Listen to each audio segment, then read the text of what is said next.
I'm standing outside Cafe Luna with my phone vibrating in my pocket, like it's personally attacking me. And I know, I screwed up. Inside, through the window, Talia is sipping her latte, scrolling through her phone, waiting for me to come back from this quick bathroom break. That's now entering mine at 4, and my phone won't stop buzzing. 3 notifications in the last 30 seconds, all Hinge. And I have this creeping, ice water in my veins feeling that I might have accidentally told another girl I'd meet her at a coffee shop today at 2 p.m. And it's currently 1:47, and I have absolutely no idea which coffee shop I told her, and oh my god, I'm going to die alone. This is what 6 months of dating apps has done to me. 6 months ago, I wasn't this person. 6 months ago, I was the guy who had his life figured out. Junior year at state, decent grades, girlfriend of 2 years who I was pretty sure I'd marry someday. Elise. God. Even thinking her name still does this thing to my chest, like someone squeezing my heart with both hands. But Elise got into her dream. Graduate program, Stanford, across the entire country. And we really tried, to make long distance work for like 3 weeks, before we both admitted it was torture. The last call we had, she was crying. I was crying and she said, "I love you, but I can't do this." And I said, "I know," and that was it. 2 years gone. She moved in August, right before fall semester started. I spent September in my apartment eating cereal for dinner and rewatching The Office for the 4th time. I'd wake up, go to class, come home, and just exist. Trevor and Spencer tried to get me out a few times, but I always had an excuse. Too tired. Too much homework. Just not feeling it. The truth was, I wasn't feeling anything. I was numb. Trevor and Spencer, my roommates, my best friends, my personal chaos agents, staged what they called an intervention, but was really just them barging into my room with beer and unsolicited life advice on a random Tuesday night. "Dude," Trevor said, sitting on my bed uninvited, "you've got to get back out there." "I'm fine," I said, which was a blatant lie. I was wearing the same hoodie I'd been wearing for 3 days, and I'm pretty sure there were Cheerios stuck to my shirt. "You're not fine," Spencer said. "You're doing that thing where you pretend you're fine, but you're actually dying inside. We can see it. It's painful to watch. I just need time." "Time?" Trevor laughed. "Bro, it's been a month. Elise is in California, probably already dating some tech bro named Chad who does hot yoga and drives a Tesla. You're here eating Frosted Flakes in the dark." That stung, but he wasn't exactly wrong. Spencer pulled out his phone. "Download Hinge right now." "Absolutely not." "Why not?" "Because," I gestured vaguely at my entire existence. "Dating apps are, I don't know, they feel desperate. Everyone uses dating apps now," Trevor said. "It's not 2010, it's literally how people meet. You think people just bump into each other at coffee shops and fall in love? That's not real life anymore. I've never used a dating app in my life." "Exactly, that's your problem. You've been with Elise since freshman year. You have no idea how to date in the modern world. You don't know how to flirt anymore. You probably don't even remember how to talk to women you're not already dating." "That's not true. When's the last time you had a conversation with a girl who wasn't Elise?" I thought about it. "I talked to girls in my classes about homework. That doesn't count." Spencer was already downloading Hinge on my phone, which he'd apparently stolen from my desk. "Dude, give that back. Creating your profile," Spencer said, typing. "Okay, first prompt. I'm looking for..." "What are you looking for, Wes?" My phone back. "Someone who laughs at my jokes," Trevor dictated. "That's good. Basic but approachable." I tried to grab my phone, but Spencer held it away. "Next prompt. My simple pleasures. Go." "This is ridiculous." "Coffee," Trevor said. "Say coffee. Everyone loves coffee. It's safe." "That's so boring," I said, and then immediately hated myself for engaging with this. "Boring is safe," Spencer said, typing. "Safe gets matches. We'll make you interesting later. First, you just need to get your foot in the door." "What's the third prompt?" Trevor asked. Spencer scrolled. "The way to win me over is, okay, this one we can make more personal." "What actually wins you over, Wes?" "I don't know. Being genuine? Not playing games? Being genuine and making me laugh," Spencer typed. "There, that's decent." They spent the next 20 minutes taking photos of me against various walls in our apartment, arguing about whether I should smile with teeth or without teeth, debating if my gray t-shirt or blue Henley made me look more dateable or approachable or like someone you'd want to get coffee with. I felt like a zoo animal being prepped for an adoption event. "Smile more," Trevor said. "This is my smile." "You look like you're in pain." "Relax your face." My face is relaxed. "It's really not." "You look like someone's holding you hostage." "Think of something funny." "Nothing's funny right now. This is humiliating." "Think of that time Spencer fell off the roof trying to get the frisbee." I cracked a smile. "There, that's the one." Trevor snapped 3 photos in rapid succession. "Okay," Trevor said finally, hitting publish on my profile. "You're live. Welcome to the hellscape." I looked at my profile. 3 mediocre photos, 3 bland prompts, my height, my school, my major. It felt like the digital equivalent of a cardboard cutout. "Now what?" I asked. "Now you swipe," Spencer said. "And you message people. And you try not to die inside when they ghost you." "That's encouraging." "Just being real, man. Dating apps are brutal. You're gonna get rejected a lot. You're gonna send messages that get ignored. You're gonna have conversations that just die. It's part of the process." This sounds terrible. It is terrible. But it's also how you meet people now. So you either do this or you stay single and sad forever. For the first week, I got maybe 2 matches. One girl never responded to my message. The other responded with, "Hey," and then vanished when I asked her a follow-up question about her major. I spent hours scrolling through profiles, swiping left on most of them, occasionally swiping right and getting nothing back. The whole thing felt demoralizing. "Your photos suck," Trevor said, looking over my shoulder one night while I was half-heartedly swiping. "You look like you're at a hostage situation in every single one." "That's just my face." "Your face looks terrified." "Women don't want terrified. They want confident, or at least comfortable." "I'm not confident. I'm deeply uncomfortable." "Then fake it," Spencer said. "That's literally what everyone does." "You think all these people on dating apps are actually that happy and interesting? They're all faking it. You're just competing with everyone else's fake version of themselves." "That's depressing. That's life. Now let's take better photos." So I tried again. New photos. Trevor took them at golden hour on campus, which felt embarrassing but admittedly looked better. We went to 3 different locations. The library steps, the quad, some random brick wall that Trevor insisted had good texture. I felt like an idiot, but the photos did look more natural. I rewrote my prompts to be slightly more specific. "I'm looking for someone who gets unreasonably excited about good coffee and terrible puns. And my simple pleasures, that first sip of morning coffee, finding money in old jacket pockets. When a playlist shuffle plays the perfect song." The matches increased. Not a flood, but more than 2. 5 in 1 week, then 8, then 12. 12. I was messaging multiple people at once, which felt insane and exhilarating and also like I was juggling knives while riding a unicycle. But messaging was its own nightmare. I'd send what I thought was a clever opening message and get nothing back. Or I'd get a response and then have no idea what to say next. The conversations felt like job interviews. So what do you do for fun? What's your major? How long have you lived here? Boring, formulaic, dead end. My first actual date was with a girl named Kendra. We met at a brewery near campus on a Thursday night. She looked like her photos, which already felt like a victory. We sat across from each other at a small table, both of us clearly nervous. Both of us ordering IPAs because we didn't know what else to do. So, she said, how long have you been on Hinge? Like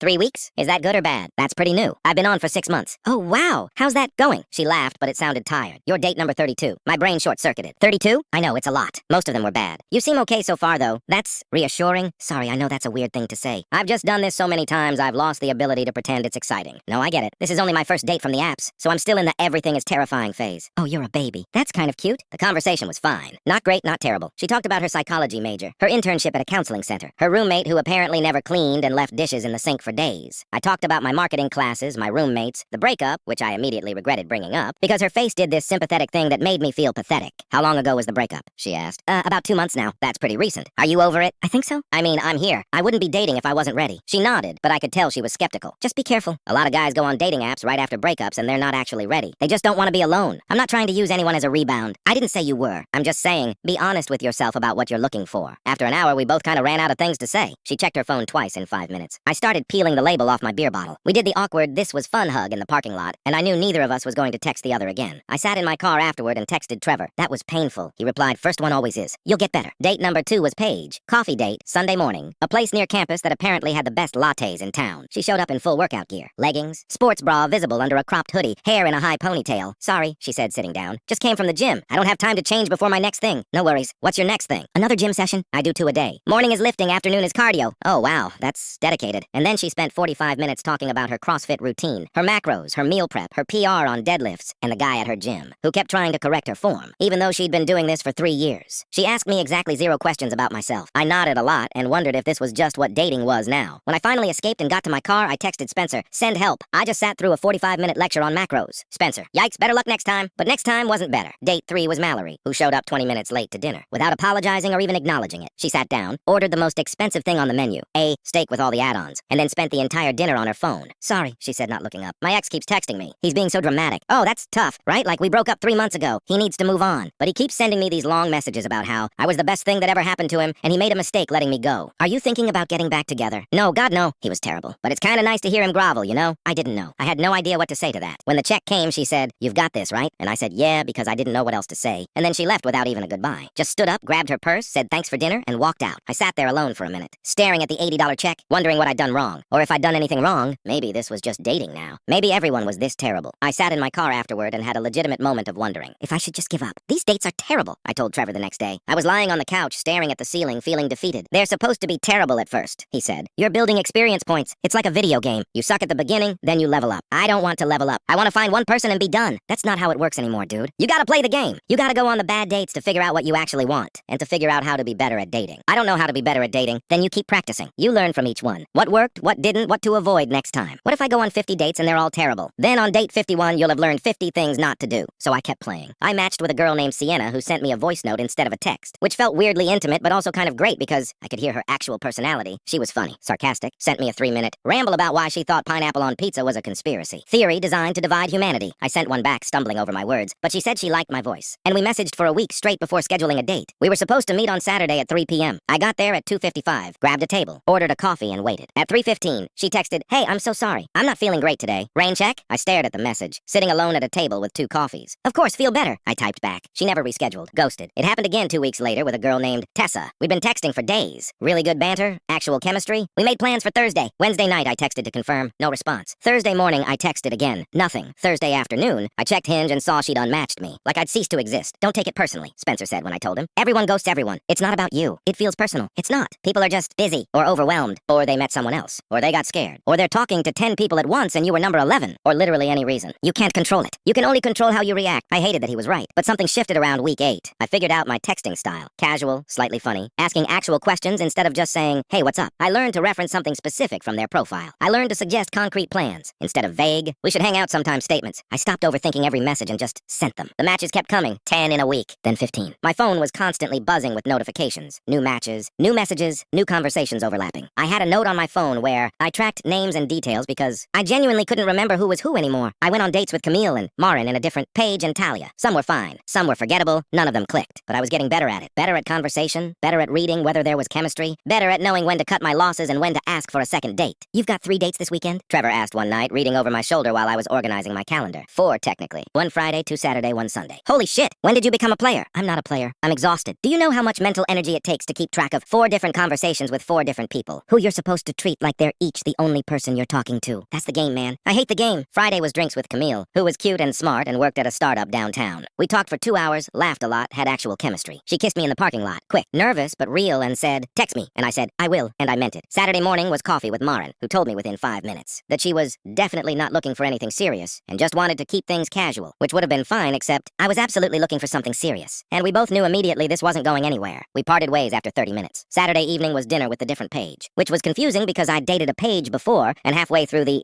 appetizers. My phone buzzed with a text from Camille asking if I wanted to hang out again. Monday, I panicked and accidentally liked the text instead of responding with words. And then I spiraled for the entire rest of the dinner wondering if Camille thought I was blowing her off and if I should text her immediately, or if that seemed desperate. And meanwhile, this Paige was telling me about her study abroad trip to Italy and I was nodding but absolutely not processing a single word she was saying. Sunday brunch was with Talia, the one currently sitting inside. Cafe Luna waiting for me to return from my bathroom break while I'm out here having a crisis in the parking lot because I just checked my texts and realized I did double book today, and there's a girl named Brielle who I also told I'd meet at a coffee shop at 2, except I cannot for the life of me remember which coffee shop, and it's now 1:50 and my phone buzzes again. It's Brielle. "Hey! Running a few min late, stuck in traffic. Still good for 2? Oh, thank God. I have time." I text back, "No worries. Same, actually. See you soon." And then I text her, "Wait, which coffee shop again? Want to make sure I'm at the right place, Lowell." The 3 dots appear, disappear, appear again. The one on Maple Street? Near the bookstore? Maple Street is 15 minutes from here. I look through the window at Talia, who's now staring at her phone, with this expression that's sliding, from patient to annoyed, and I make a choice. I go back inside. "Hey," I say, sliding into my seat. "Sorry, work thing." Talia looks up. "On a Sunday?" "Yeah, it's retail. You know how it is." She nods, but I can tell she doesn't really care. We've been here for 40 minutes and the conversation has been aggressively fine. She's nice, pretty, normal. But there's no spark, no click, no moment where I think, I want to know everything about this person. We finish our coffees quickly. I pay. We do the half-hug goodbye, and I practically sprint to my car. I'm in my car at 1:42 p.m., heart racing, speeding toward Maple Street like my life depends on it. I text Brielle at a red light. "Almost there!" She replies. "Me too." Nervous LOL. "Same," I type back. "Why are first dates so stressful? Because we're all just pretending to be normal people when we're actually disasters?" I laugh out loud in my car, alone, and I think, I really like this girl. I've never met her. I have no idea if we'll have chemistry in person, but the last 2 weeks of texting have felt different from everything else. We matched on Hinge 3 weeks ago. Her profile said she was looking for someone who can appreciate a good sandwich and a bad joke, which felt like it was written specifically for me. Her photos showed someone with bright eyes, messy hair pulled back, an oversized sweater in one picture, laughing mid-bite at what looked like a taco. I sent her a message. "Okay, but what constitutes a good sandwich? Because if you say anything without pickles, we can't be friends." She replied 2 minutes later. "Pickles are essential. Also cheese. And something crunchy. Lettuce doesn't count. Lettuce is a scam vegetable." Exactly. It's just water pretending to be food. And just like that, we were off. We texted for 3 days straight. Long messages, voice notes, random observations about life. She told me she was a senior, art major, worked part-time at a bookstore downtown, had a cat named Dumpling who she described as a furry potato with anxiety. I told her about my marketing degree, my roommates, the fact that I was very new to this whole dating app thing and honestly had no idea what I was doing. "That's kind of refreshing," she wrote. "Most guys act like they've got it all figured out. It's exhausting. I definitely don't have it figured out. I'm winging it constantly. Same. We can be disasters together." And now I'm pulling into the parking lot at Cafe Maple at 1:58 p.m., 2 minutes early, scanning for someone who looks like her photos. And I see her standing near the entrance, hands in her jacket pockets, looking around nervously. And my heart does this stupid flip thing that I haven't felt since Elise. She's shorter than I expected, wearing jeans and an oversized flannel shirt,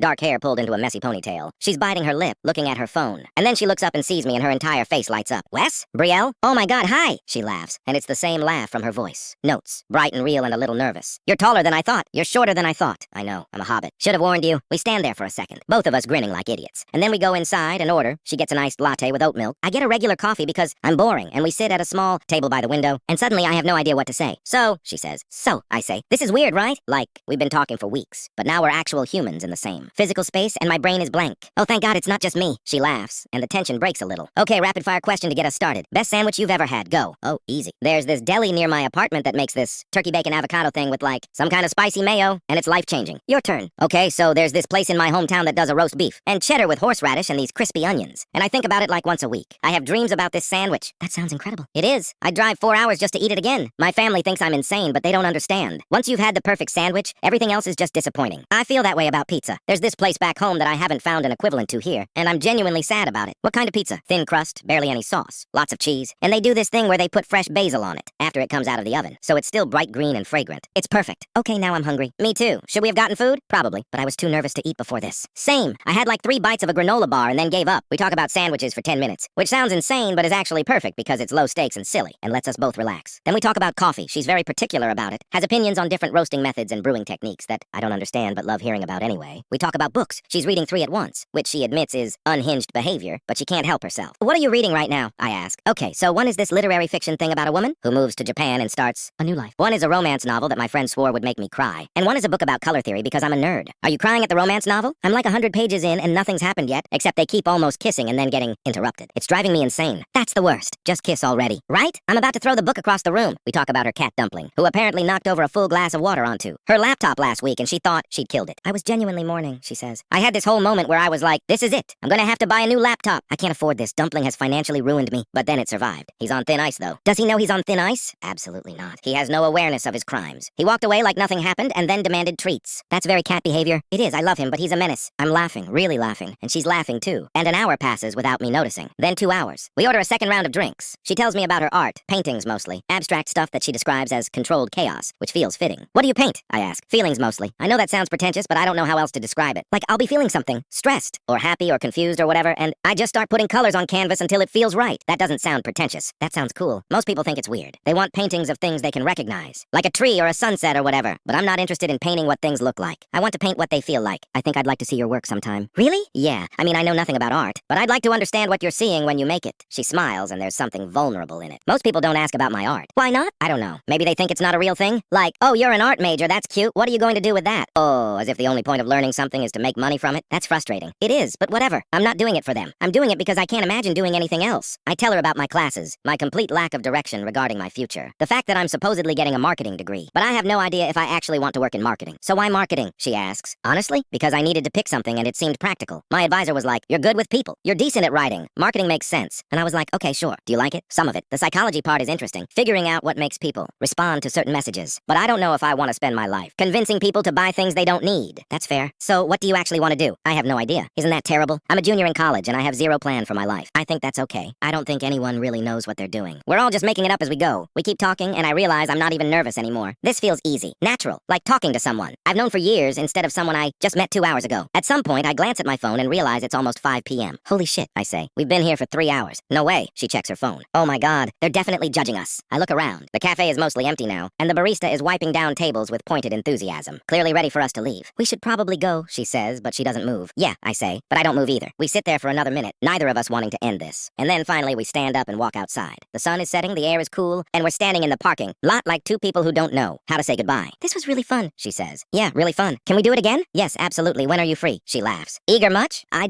had a really good time. I don't want to wait 2 weeks to see you again. Me neither. She bites her lip, thinking. Wednesday, there's this art exhibit opening downtown. My friend's in it. Probably pretentious, but there's free wine. Sold. I'm in. Really? You're not just saying that? I genuinely want to go. Also, I've never been to an art exhibit opening, so this feels like personal growth. She grins. Okay, I'll text you the details. We stand there for another moment, and I think she might hug me, or I might hug her, but instead she just waves, this awkward little wave, and says, see you Wednesday, Wes. And then she's walking to her car, and I'm walking to mine, and I'm grinning like an absolute idiot the entire drive home. Trevor and Spencer are on the couch when I get back, watching some action movie with the volume too loud. How'd it go? Trevor asks without looking away from the screen. Good, I say, and I can hear how my voice sounds, lighter, brighter, like something in me just woke up. Spencer pauses the movie and turns around. Wait, good, or it was fine good? Actually good. Like, I think I really like this girl. What girl? You had 2 dates today. The second one, Brielle. The one you almost double booked? Yeah, I cut the first one short. Trevor looks at Spencer. Spencer looks at Trevor. They both grin. Our boy's growing up, Spencer says. Shut up. You cut a date short to meet someone else. That's player behavior. It's not player behavior. The first date was going nowhere. This one, I don't know. It felt different. Different how? Trevor asks. I sit down on the arm of the couch trying to find the words. Like, easy, natural. We talked for 3 hours and it didn't feel like work. She's funny and weird and real. And I didn't have to pretend to be someone I'm not. Damn, Spencer says. You got it bad. I don't got it bad. I like her. When are you seeing her again? Wednesday. 3 days from now? You couldn't wait a week like a normal person. I didn't want to wait a week. Trevor throws a pillow at me. Look at you. 2 months ago you were eating cereal in the dark. And now you're out here setting up second dates in 3 days. Character development. Thanks, I hate it. Seriously though. I'm happy for you, man. You deserve something good. And the thing is, I do feel good. Better than I've felt in months. Maybe since before Elise left. Because for the first time since the breakup, I'm not thinking about what I lost. I'm thinking about what I might find. But then, I get in my head about it. I'm lying in bed that night, phone in hand, and I type out a text to Brielle. I had such a good time today. Can't wait for Wednesday. I stare at it for a full minute before hitting send. The message shows as delivered but not read. 10 minutes pass. Nothing. 20 minutes. Still nothing. I open the text thread and reread what I sent. It sounds desperate. Why did I say can't wait? That's so intense for a first date. She probably probably thinks I'm clingy. She probably thinks I'm going to be that guy who texts constantly and doesn't give her space. She's probably regretting giving me her number. 30 minutes. My stomach is in knots. I text Spencer. Did I screw up? Spencer. What did you do? Texted her right after the date. What did you say? I screenshot the message and sent it to him. Spencer. Dude, that's fine. You're overthinking. She hasn't responded. It's been 30 minutes. Chill. She's probably on her phone right now. She saw it and she's ignoring it. Or she's literally doing anything other than staring at her phone waiting for you to text. Go to sleep. She'll respond tomorrow. But I can't sleep. I keep checking my phone. 45 minutes. An hour. I open Hinge, which I know is a bad idea, and see she was active 15 minutes ago, which means she's on her phone, which means she saw my message and chose not to respond, which means I definitely screwed this up. I'm lying in bed at midnight staring at the ceiling, convinced I've ruined everything, when my phone finally buzzes. Brielle. Sorry, just saw this. Was painting with headphones on and lost track of time. I had the best time today too. Wednesday can't come fast enough. All the air leaves my lungs. I was spiraling over nothing. I text back, no worries. Glad I'm not the only one who had fun. She sends back a smiley face and definitely not just you. And I feel like an idiot for panicking, but also relieved and also like, I need to get better at not being a disaster. Monday morning, Trevor corners me in the kitchen while I'm making coffee. So, he says, Brielle, yeah? You really like her? I do. Like really like her? After one date. What's your point? He pours himself coffee, doesn't look at me.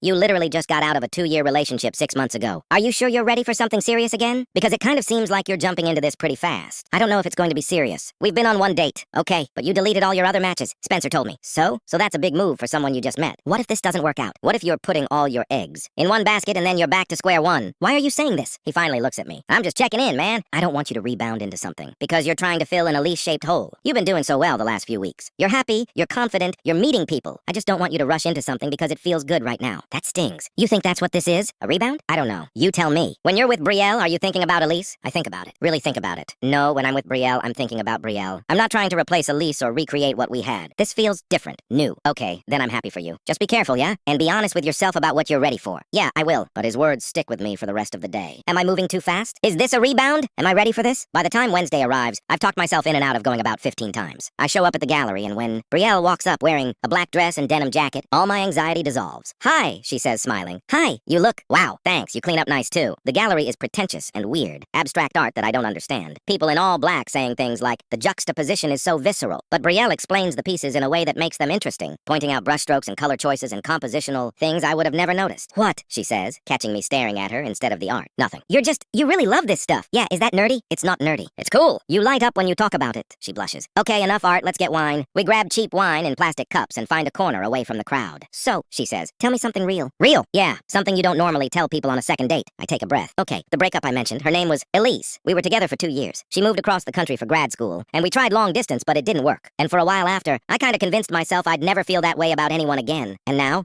I don't know. I think I was wrong. She looks at me and there's something soft in her eyes. Can I tell you something real? Please. I've been on like 40 first dates in the last year. 40. And none of them ever made it to a second date. Because I always found a reason to bail. Too boring, too arrogant, too obsessed with crypto, whatever. And then I met you, and I didn't want to bail. I wanted to see you again, and that scared me. Why? Because it means I actually care. And caring is terrifying. I reach out and take her hand, just lightly. Just our fingers touching, and she doesn't pull away. I'm terrified too, I say. Good, we can be terrified together. We stay at the gallery for another hour. But we're not really looking at the art anymore. We're just talking. About everything, about nothing. When we leave, it's dark and cold. And we walk slowly to the parking garage. Neither of us in a hurry. At her car, she turns to face me. I have a confession, she says. Okay. I was really nervous about tonight. Like, what if the first date was a fluke? What if we didn't have anything to talk about? You're not boring, or weird, or, okay, you're a little weird, but in a good way. She laughs. You're weird too. I know. Do you want to see me again? Yes, absolutely yes. When? Tomorrow? She grins. You're very eager. I know, is that bad? No, it's actually kinda great. And then she kisses me. Just steps forward and kisses me. Soft and quick and nervous. And when she pulls back, she's smiling. Sorry, she says. I've been wanting to do that all night. Don't apologize. Do it again. So she does. And this time it's slower, deeper. Her hands on my chest, mine on her waist. And everything else just fades away. When we finally break apart, we're both breathing hard, both grinning. Tomorrow's too soon, she says. I have work and class and a painting deadline. Friday,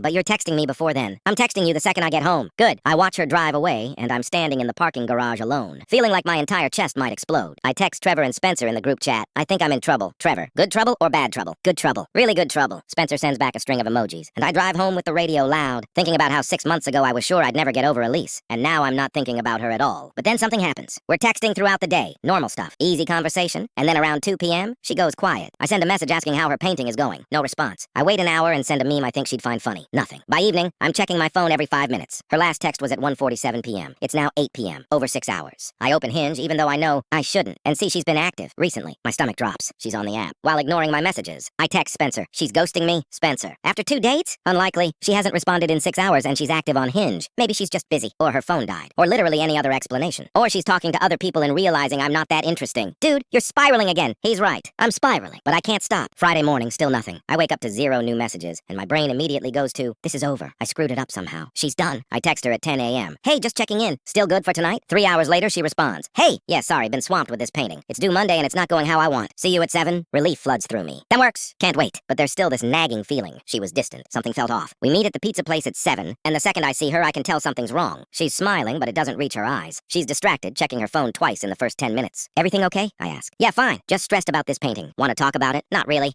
Sorry, I'm not great company tonight. You're fine. We don't have to talk about anything heavy. We can just eat pizza and be stressed together. She smiles at that, a real smile this time. Thanks. We eat, and she slowly starts to relax. But there's still this distance between us that wasn't there before. Like something shifted, and I don't know what. When we're leaving, I say, can I ask you something? Yeah? Are we okay? You seem kind of, I don't know, off. She stops walking. I'm sorry. I've been in my head all week about this painting, and I know I've been a terrible texter. That's not about you. I just get like this sometimes when I'm stressed. I shut down a little. You don't have to apologize. I do, though. You didn't do anything wrong. I was just overwhelmed, and I didn't communicate that well. Are we okay? We're more than okay. I promise. She takes my hand, and we walk to her car. And when we get there, she hugs me, tight and real, and says, I missed you. I missed you too. Can I see you this weekend? Yes, anytime. Saturday, she comes over to my apartment. Trevor and Spencer are gone for the weekend, so we have the place to ourselves. She brings her laptop to show me photos of her paintings, and we end up on the couch under a blanket, her head on my shoulder just talking. The day we were supposed to have our first date, she says suddenly. I almost canceled. Like 3 different times. What? Why? I was terrified. I'd been on so many bad first dates, and you seemed really great over text, and I was scared you'd be disappointing in person, or that I'd be disappointing to you. So I kept drafting this text that was like, hey, I'm so sorry. Something came up, and then deleting it. Back and forth for like 2 hours. What made you show up? I don't know. Something in your messages just felt different, real, and I thought, what if I'm about to miss something good because I'm scared? I'm really glad you didn't cancel. Me too. We talk for hours about everything and nothing. She tells me about her family, about growing up in a small town, about discovering art. I tell her about my parents' divorce, about learning to be okay with uncertainty. I think that's okay, she says, not knowing. It's kind of freeing. Yeah,